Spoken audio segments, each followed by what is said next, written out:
À quand avez-vous fait un voyage dans votre fort intérieur?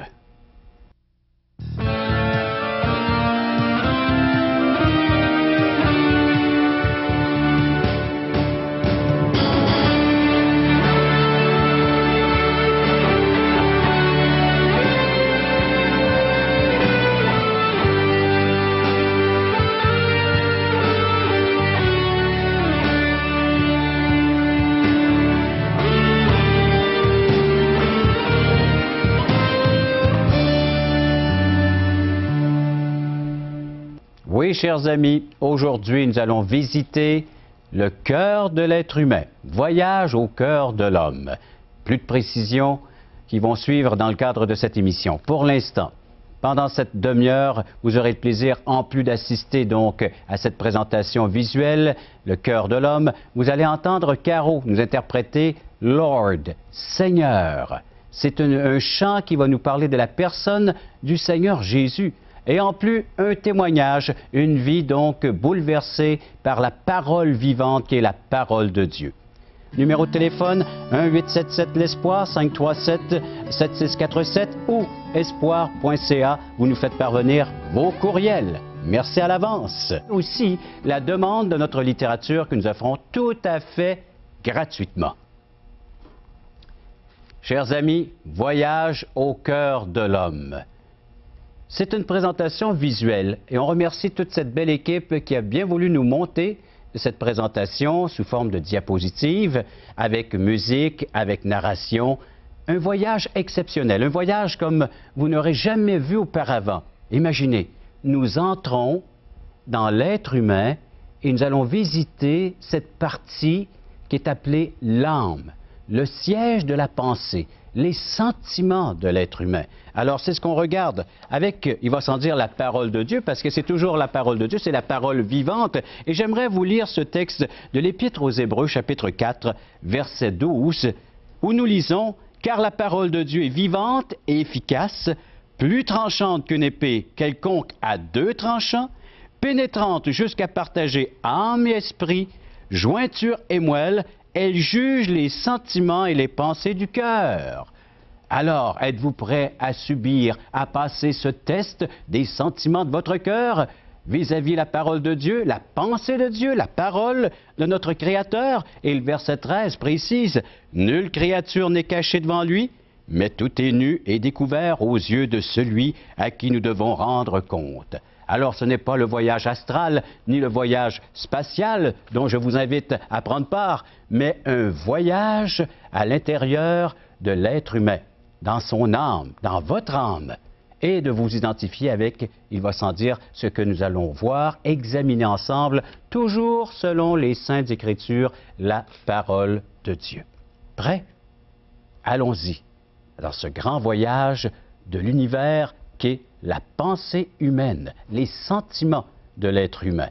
Vous allez découvrir peut-être des choses que vous n'auriez jamais voulu voir et découvrir, mais elles sont réelles, c'est la réalité des faits. Acceptons-le et surtout, regardons ce que Dieu nous offre concernant le remède de ce que nous pouvons retracer, trouver. C'est comme aller voir un médecin et de voir que le médecin nous annonce que nous sommes atteints d'une maladie telle qu'un cancer. Peut-être qu'on ne voyait pas les symptômes, mais le spécialiste l'a précisé et il nous présente le remède. Alors nous allons voir le cœur de l'homme et le remède que Dieu nous offre à suivre. Soyons-y et attentifs à toutes ces images et à ces propos. Parole vivante vous invite à participer à l'un des nombreux merveilleux déjeuners de l'espoir. Ces déjeuners ont lieu dans plusieurs restaurants réputés de la région et vous sont offerts gratuitement. Venez entendre le témoignage d'une vie transformée par la puissance de Dieu. Pour connaître les détails concernant l'endroit, la date et l'heure pour votre région, composez le 1-877-537-7647 ou notre site web www.espoir.ca.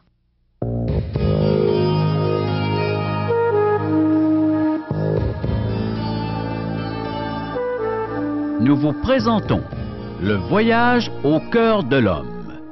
Chers amis, pour la première fois dans l'histoire de l'humanité, un homme va poser le pied au cœur de l'être humain. En effet, des savants ont mis sur pied un appareil capable de microscopiser un homme et l'injecter dans le cœur d'un autre homme. Notre astronaute, ou plutôt notre cardionaute, s'apprête maintenant à pénétrer dans l'appareil qui va l'amener dans les profondeurs de l'être humain. Nous vous montrons les images produites par les pensées et les sentiments du cœur d'un homme en pleine activité. Vous êtes prêts? Je suis prêt.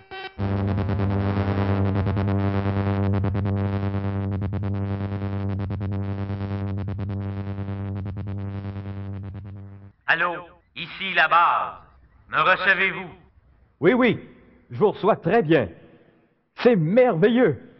C'est absolument magnifique. Éblouissant. Tout est d'une blancheur immaculée. Je suis comme dans un rêve. Quelle pureté! C'est sublime! Ce blanc étincelant me saute aux yeux. J'en ai plein la vue. Je suis aveuglé. Il faut que je prenne un échantillon de cette substance lumineuse. Sa découverte pourrait transformer la face de l'univers.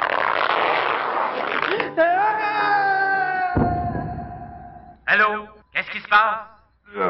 Je suis tombé tête première dans la boue. J'étais comme sur une mince couche de peinture blanche qui se désagrège aussitôt qu'on la gratte un peu. Je vais m'enfoncer maintenant dans les ténèbres du cœur de l'homme. Je suis parvenu au cœur de l'homme. C'est les ténèbres absolues. Lancez le soleil artificiel! Quelle désolation! Cet homme est mort? Non. Il est bien vivant. Il est parti à son travail il y a quelques minutes. J'essaie de prendre un échantillon du sol, mais c'est impossible. L'homme a le cœur plus dur que le roc. Quel froid! Le cœur est entièrement gelé. Il y a aussi des nuages de pollution.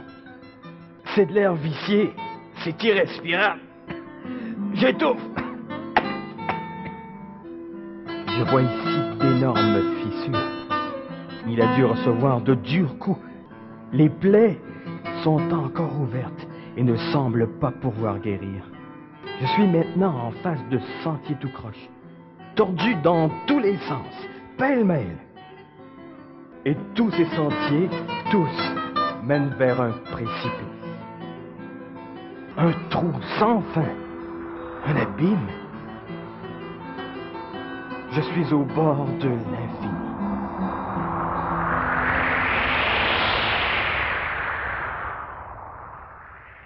À cet endroit, le cœur est déchiré.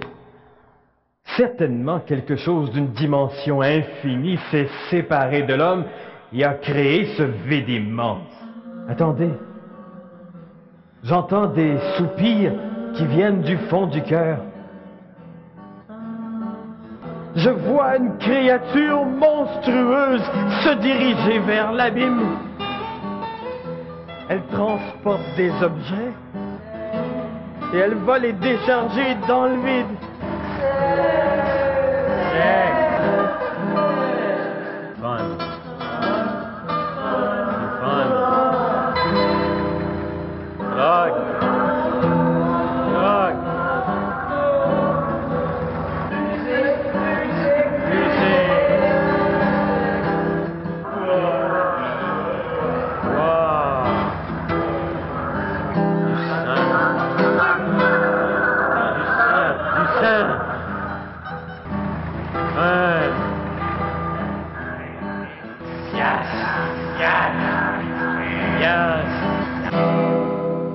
Les monstres ont déchargé tout le fruit de notre civilisation dans l'abîme du cœur de l'homme.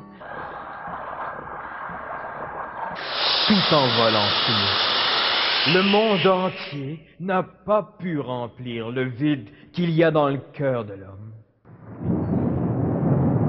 Allô, nous vous recevons mal. Qu'est-ce qui se passe? Il y a comme une violente tempête à l'intérieur de lui. Il doit être bouleversé. Oui. Quelqu'un lui a adressé la parole. Il a dû lui apprendre une nouvelle importante.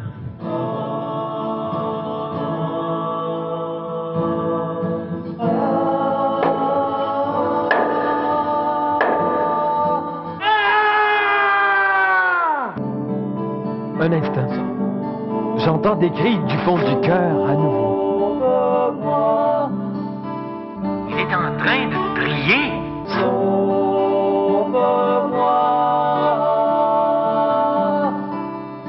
Je vois quelqu'un d'immensément grand qui entre. Au secours!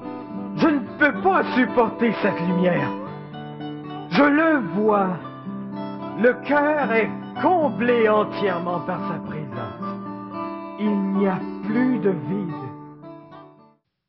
Chers amis, ces images du cœur de l'homme vous ont sans doute bien étonné. Bien sûr, il n'est pas possible de vous montrer les images authentiques de l'état de votre cœur. Mais un jour, tout sera dévoilé devant Dieu.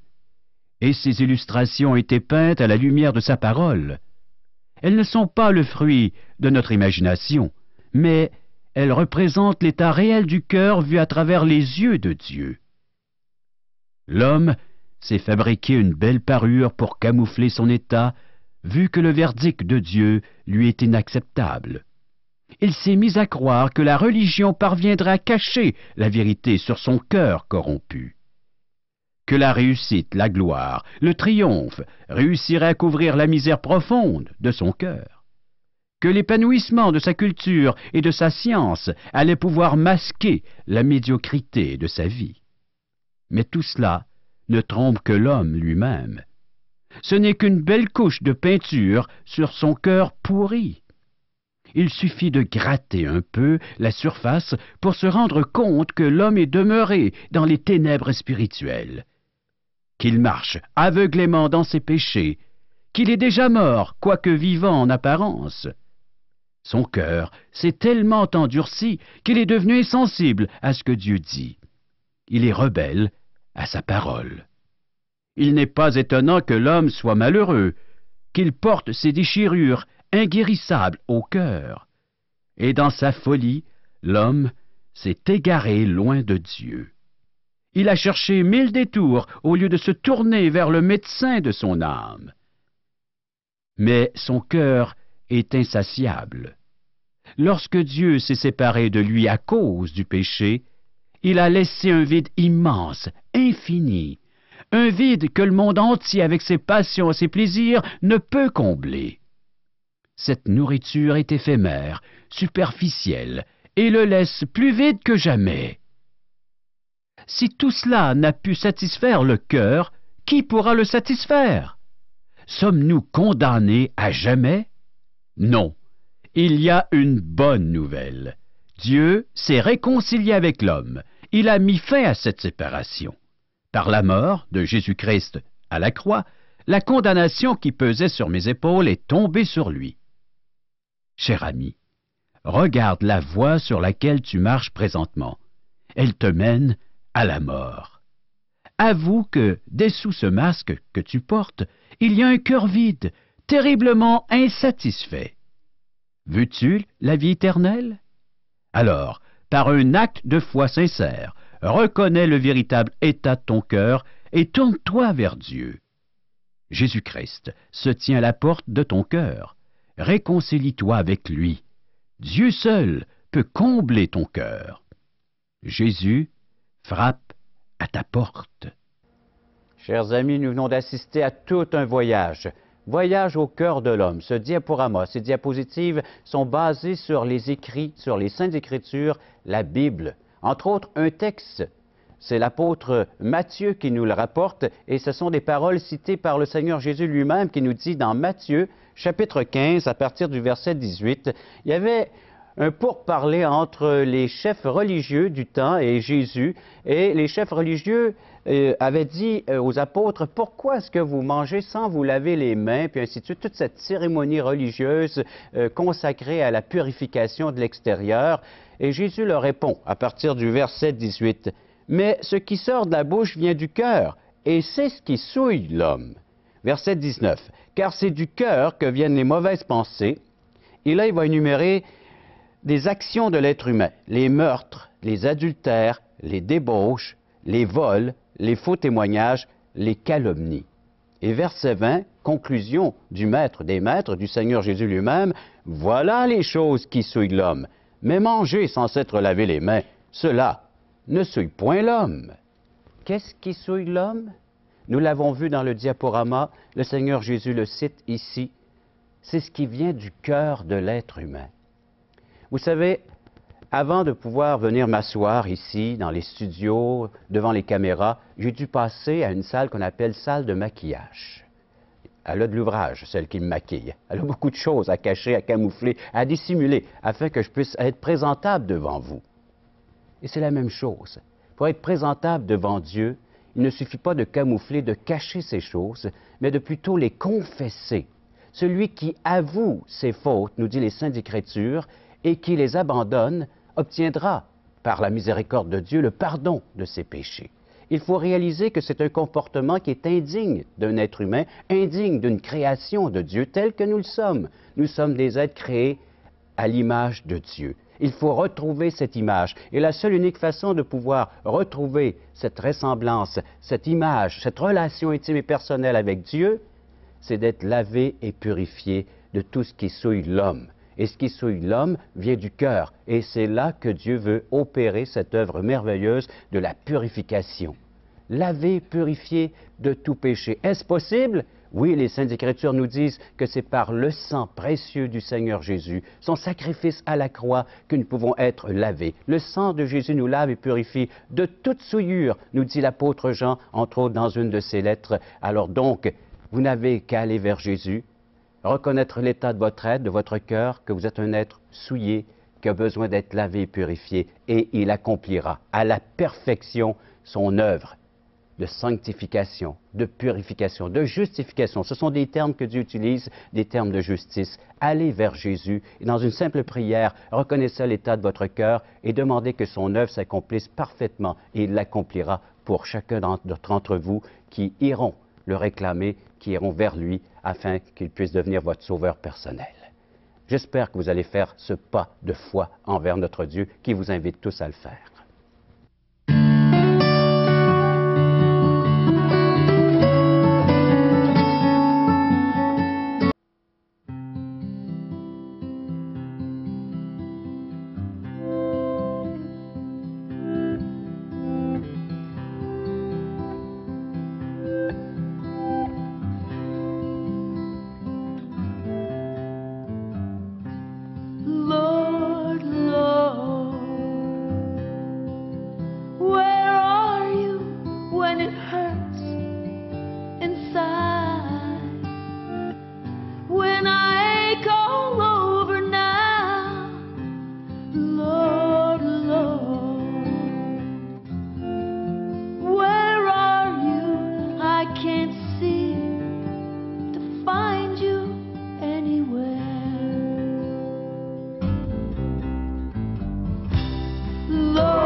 Je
témoignage, nous allons voir maintenant comment est-ce que Dieu œuvre dans le cœur d'un être humain. Nous avons le plaisir d'accueillir Mme Gisèle Laroche. Gisèle, bienvenue à l'émission Parole vivante. Bonjour. Une question à deux volets. Depuis quand connais-tu Jésus comme ton sauveur et comment cela s'est fait dans ta vie? Bon, bien, ça fait bientôt 30 ans. Et puis, moi, je viens d'une famille de 13 enfants dans le comté de Rimouski. C'est pas loin, c'est dans le Bas-Saint-Laurent. Alors, j'ai rencontré le Seigneur par le biais du journal local. Dans ton lieu natal, à Rimouski, dans le bas du fleuve. Oui. Le journal, alors il y avait une publication qui parlait de l'Évangile. Le Rimouskois. Alors, ça faisait quelque temps que je cherchais, je croyais que Dieu existait. Puis, ça faisait quelque temps que je recherchais une vérité. Et puis, il y avait une annonce. C'était marqué Opération Espérance. Et puis, c'était présenté dans le cégep. Puis, c'est là que j'allais à l'école. C'était dans mon milieu. Alors, c'était plus facile pour moi de me rendre là. Et puis, j'ai entendu le message de l'Évangile. Puis, j'ai trouvé ça très intéressant. Est-ce que c'était la première fois que tu entendais clairement le message que Dieu a laissé à l'humanité? Pour dire, j'ai pas très bien compris, mais j'acquiesçais. J'étais d'accord avec ce qu'on disait. Ce que tu entendais lors de cette soirée-là de présentation? Oui. À la fin, l'évangéliste a fait l'appel. J'ai levé la main un petit peu, là. Timidement. Pour pas que les autres me voient, là. Et puis, à la fin, c'était dans une classe. Je me suis sentie attirée par l'épaule. Je suis rentrée dans la classe et je voyais ces personnes qui posaient des questions et qui... et puis moi, je voulais être comme eux autres. Ils parlaient vraiment du Seigneur, d'un Dieu vivant, de Jésus ressuscité, puis qu'il faisait une différence, il pouvait faire une différence dans notre vie. Et alors, moi, j'ai voulu savoir davantage. Et au tableau, celui qui prêchait, qui avait prêché, avait dessiné un rond, c'était une terre sur laquelle on vivait. Et l'autre rond, c'était le ciel où Dieu était. Et il y avait l'espace entre les deux. Et c'est impossible à nous, à moi-même, de me rendre par mes propres efforts. Donc, c'est là que j'ai vu... Un abîme infranchissable entre la terre, là où nous habitons, et le ciel, là où demeure Dieu. Oui, et quand il a mentionné le verset dans Romains 3,23, « Nul n'est juste, et tous sont séparés de Dieu. » Alors moi, je savais que j'étais injuste et séparée de Dieu. Puis là, je m'en allais vers l'enfer. Je me suis dit, non, là, c'est impossible, là, je veux pas aller en enfer. Et puis, moi, ce qui m'intéressait, c'est d'aller au ciel. Puis, on m'a donné montré un moyen comment aller au ciel. Et puis, j'ai vraiment accepté le Seigneur comme ça. Et c'est le moyen par lequel nous pouvons tous entrer au ciel, c'est d'accepter Jésus-Christ comme la personne qui se présente à nous dans les Saintes Écritures, le Sauveur personnel, le Seigneur de l'humanité. Et ça, il faut un jour l'inviter dans notre vie, comme tu l'as fait, Gisèle, lors de cette soirée de la présentation du message de l'Évangile. Mais oui. Gisèle, je te remercie beaucoup de ta participation à l'émission et je vous invite, vous tous, à faire cette même décision que Gisèle a eu à prendre un jour.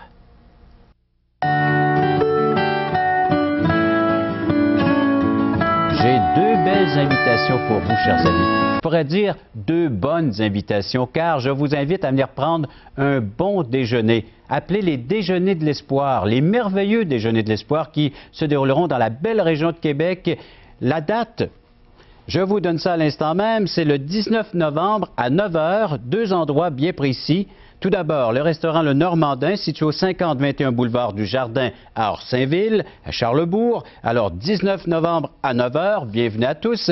Et toujours cette même date, 19 novembre, toujours même heure, à 9 h de l'avant-midi, restaurant Pizza Royale, 780 rue Commerciale à Saint-Jean-Chrysostome, sur la rive sud. Alors voilà, vous avez le choix de pouvoir participer à l'un ou l'autre de ces merveilleux Déjeuners de l'Espoir.